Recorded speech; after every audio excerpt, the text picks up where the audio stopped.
I have what some might call a borderline crippling case of ADHD. Now, some say it's made up, but, to each their own. Now, look, I'm not saying that it's a bad thing by any means, but the hamster wheel in my skull has proven to be both a blessing and a curse. Call it dog brain, call it squirrel brain, call it what you will. The point is, the 12-year-old gateway desktop PC that runs this tiny body of mine loves to fidget. In fact, it needs to fidget. Which is probably why action and fidget factor play such an important role in all of my reviews. And OTFs, or out-the-front automatic knives, have a special kind of fidget factor. The kind that speaks to your inner 5-year-old. The one that thinks switchblades are badass. We all have one. We all have that inner 5-year-old. Don't pretend like you don't. I have only ever reviewed 2 OTF knives on this channel, and I like them both for their own special reasons. But today we will discuss the 3rd ever OTF to be on this channel. Now then, let's start off with the basics. Axial Gear is a pretty brand spanking new company, USA based, and from everything I've been told and from everything I understand, their OTFs are completely USA made, which is nice.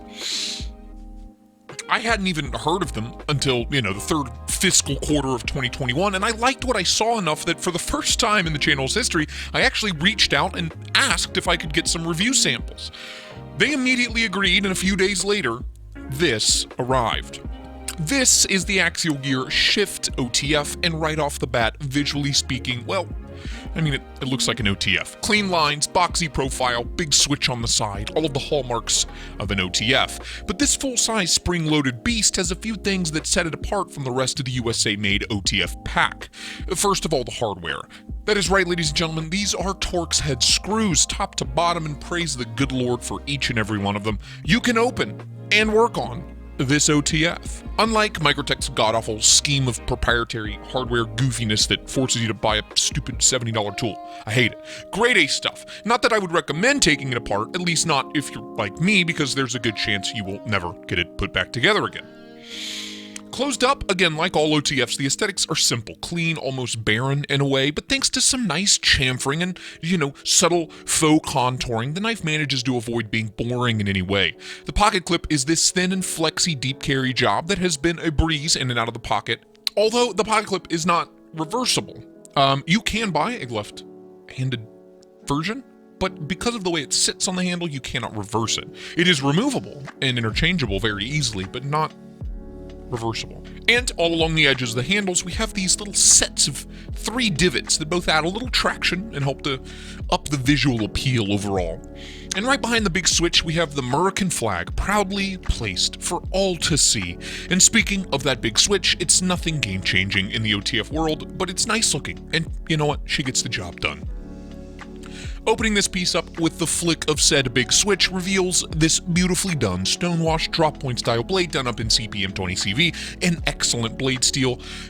But if that's not your thing, these are also available with S35VN blades, and you all know I love having options. The blade here is nothing too crazy to look at either, just those 3 grooves for a splash of intrigue, but otherwise just a simple and nicely done slicer.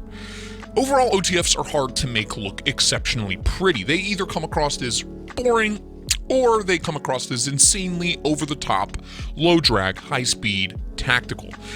But neither is the case here, and for that, I'll give the looks a solid B+, maybe even an A-. It's a square, but it's a really cool square.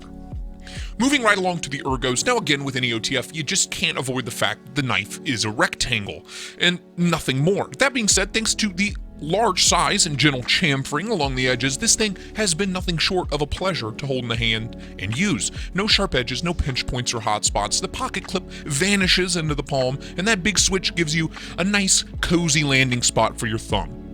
Overall, the ergos are solid. There's really not much else to say. Great ergos for what is essentially a rectangle with a slot in the end of it. Now then, that blade, like I said before, visually it's nothing special, but in use it has proven to be a hard-working machine. It's not exceptionally thin or crazy slicey, so it's not exactly what I would call a laser beam by any means, but that tall flat grind brings the blade down to a great usable cutting edge, and one that has held up to some decently heavy use and abuse in my experience. Now, out of the box, I did have a small chip near the tip. That was a relatively easy fix, but apparently I wasn't the only one, and this seems to only be an issue on the 20CV models. I have not reached out to figure out if this has been fixed, but let that be known. 20CV is a bit chippy on these knives, in my experience, my one experience, so, use your money wisely. By the way, kudos to Axial Gear for giving us a blade that is thick enough to sharpen in a guided sharpening system, and for giving us a usable sharpening choil. Thank you. Most OTFs seem to forget that eventually most of us will need to sharpen our knives. All in all, it's slicey enough for most any daily task, and that baller blade steel only extends the time period between touch-ups. A great blade. And finally, the action. I mean, what good is an OTF if my little squirrel brain can't have a fidgety fun time with it sitting on the couch for 4 hours at a time? And I have to say, this is where the shift really shines. My Microtech Ultratech has always felt gritty and stiff, like it's always fighting back when I try to fidget with it. And it's, even after a year of breaking it in, it's never really smoothed out. If anything, it's only slowed down, and it's begun to feel a little over the hill, if you will. It just never felt quite right. But this, now, the shift here is a different story altogether, right out of the box. The smoothness of the switch is above and beyond the Microtech. Insanely buttery smooth switch. Give it a nice, gentle shove forward, and blam, comes out the blade. And give it a gentle tug back towards you, and then just slam shut with an absolutely insane sound. I love the noises this thing makes. And the spring tension here, it's unreal. Stupid snappy on the open, and insanely quick on the close. It's mesmerizing. The noises, the snappiness, the smoothness, it all comes together, and overall a near perfect action for a high-end American-made OTF. Great stuff. So, where does all this leave me with the Axial Gear Shift in 20CV with the drop point style blade? Well, let's start with the price. That's the other big piece of this puzzle. $200. Retail. Brand new. Yep, I fucking know. American-made dual action OTF for $200.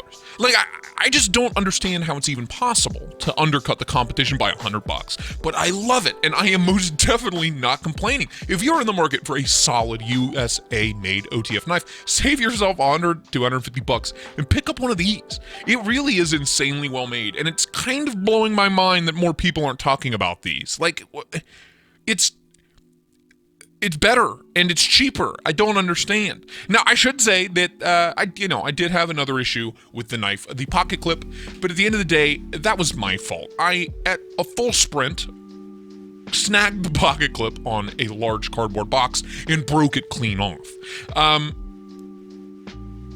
That being said, I emailed their customer service folks, and a few days later, like 2 days later, a fresh clip arrived in the mail with more stickers, free of charge. So, I mean, if customer service was a category in my reviews, 100% they would get an A+.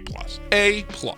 Overall, like I said, the value for money here is top tier, especially for an American-made knife, and the build quality and customer service is there to back it all up. I really don't have much else to say other than shop Axial Gear if you're in the market for an OTF. They just released a Wharncliffe version of this knife, and yes, I know, I'm freaking out.